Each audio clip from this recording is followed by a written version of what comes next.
यह कहानी एक घने और हरे भरे जंगल की है जहाँ अनेक हर प्रकार के जानवर रहते थे। यह जंगल एक ऐसी जगह थी जहाँ हर जानवर अपनी अलग अलग आदतों और गुणों के लिए जाना जाता था। कुछ जानवर बड़े मेहनती थे तो कुछ आलसी और सुस्त थे। लेकिन इस जंगल में दो प्रमुख पात्र थे जिनकी कहानी जंगल के सभी जानवरों के लिए एक अद्भुत शिक्षा बन गई। ये थे चतुरसारस और आलसी जानवर। चतुरसारस एक बुद्धिमान और समझदार पंछी था। उसका रंग सफ़ेद था और उसके पंख बहुत ही सुंदर और चमकदार थे। वह अक्सर नदियों और तालाबों के पास उड़ता और मछलियाँ पकड़ने में माहिर था। चतुरसारस को समझदारी और चतुराई के लिए जंगल में पहचाना जाता था। उसके पास हर समस्या का हल था और वह हमेशा दूसरों की मदद करने के लिए तैयार रहता था। चतुरसारस का जीवन किसी भी स्थिति में अपनी सोच और बुद्धिमानी से समस्याओं को हल करने पर आधारित था। वह केवल अपने स्वार्थ के लिए नहीं, बल्कि सभी के भले के लिए काम करता था। जंगल के दूसरे जानवर उसे बहुत मानते थे और उसे अपनी समस्याओं का समाधान पूछने के लिए बुलाते थे। आलसी जानवर का नाम था गोलू, जो एक मोटा और आलसी हाथी था।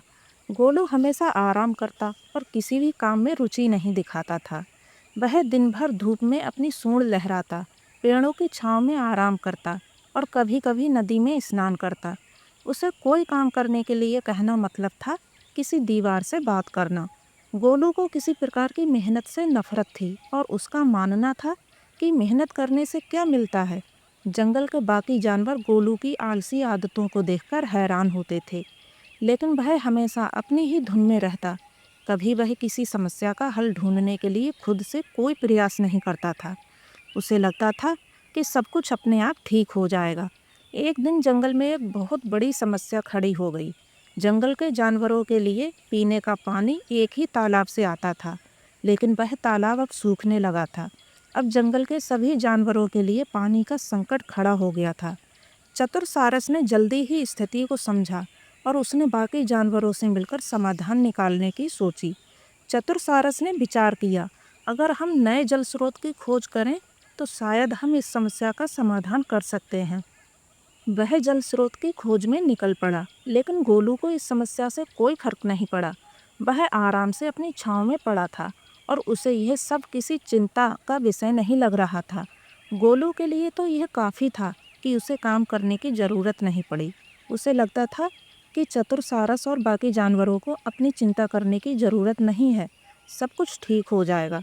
चतुरसारस ने जंगल के हर कोने में जल स्रोत की खोज शुरू कर दी।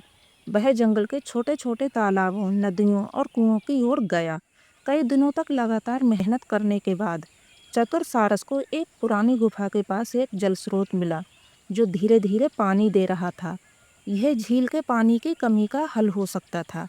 चतुरसारस ने जंगल के जानवरों को बताया और उन्होंने मिलकर उस जल स्रोत को बड़ा किया ताकि सबको पानी मिल सके।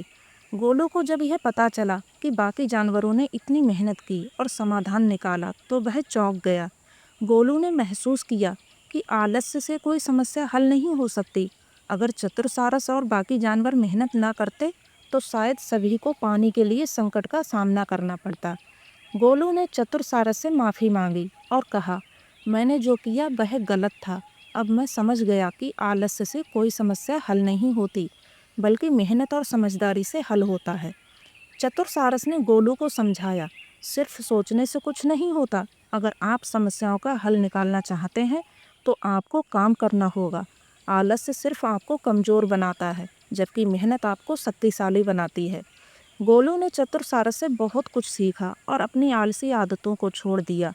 वह अब जंगल के बाकी जानवरों के साथ काम करता और समस्याओं का हल ढूंढने के लिए अपनी पूरी ताकत लगा देता। वह समझ गया था कि अगर वह केवल आराम करता रहेगा तो जीवन की चुनौतियों का सामना कैसे करेगा। अब गोलू को भी ये समझ आ गया था कि जब किसी समस्या का सामना करें तो पूरी तरह से जागरूक रहकर और मेहनत करके उसे हल करना चाहिए। उसने इस बदलते दृष्टिकोण के साथ अपना जीवन शुरू किया और जल्द ही वह भी जंगल का एक महत्वपूर्ण हिस्सा बन गया। कुछ दिन बीतने के बाद जंगल में एक और बड़ी चुनौती आई। इस बार समस्या और भी गंभीर थी। एक बड़े तूफान ने जंगल को घेर लिया था। तेज हवाओं और बारिश के कारण कई पेड़ गिर गए, रास्ते बंद हो गए और जलभराव की समस्या उत्पन्न हो गई। जंगल के जानवरों के लिए भोजन और आश्रय ढूंढना मुश्किल हो गया। जंगल में बहुत सी जानवरों की बस्तियां तबाह हो गई थीं। चतुर सारस ने देखा कि बहुत से जानवर परेशान थे। वह जानता था कि इस स्थिति से बाहर निकलने के लिए भी सबको मिलकर काम करना होगा। उसने जंगल के सभी जानवरों को एकत्रित किया और कहा, हम सबको इस तूफान से बचने के लिए एक नया आश्रय स्थान बनाने की आवश्यकता है। हमें मिलकर काम करना होगा और सिर्फ यही उपाय है जिससे हम इस मुश्किल को पार कर सकते हैं। गोलू, जो अब पहले से कहीं अधिक जागरूक और मेहनती हो चुका था, तुरंत बोला, चतुर सारस, मैं भी तुम्हारी मदद करूँगा। मुझे अब समझ आ गया है कि आलस्य से कोई भी काम नहीं बनता। मैं काम करने के लिए तैयार हूँ।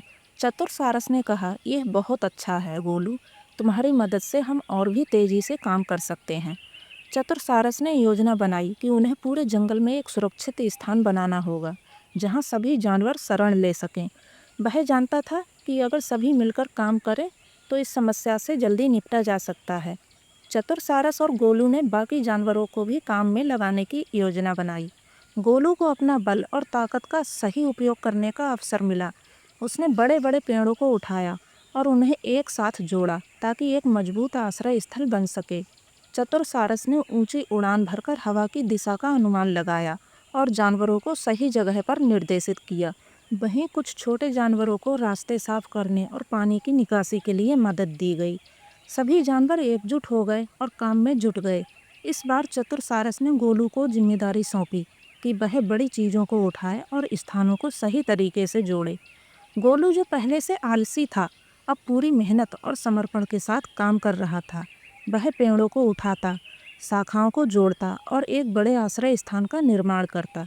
चतुर सारस ने उसे समझाया, गोलू, अब तुम ये समझ गए हो कि अगर हमें समस्या का समाधान करना है तो हमें सबको एकजुट होकर काम करना होता है।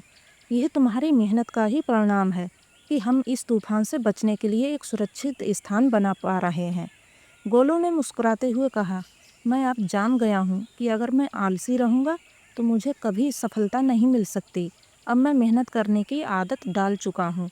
काफ़ी समय और मेहनत के बाद सभी जानवरों ने मिलकर एक बड़ा आश्रय बना लिया, जो तूफान से बचने के लिए एक सुरक्षित स्थान था। यह स्थान न केवल सभी जानवरों को शरण देने के लिए था, बल्कि यह उनकी एकजुटता और मेहनत का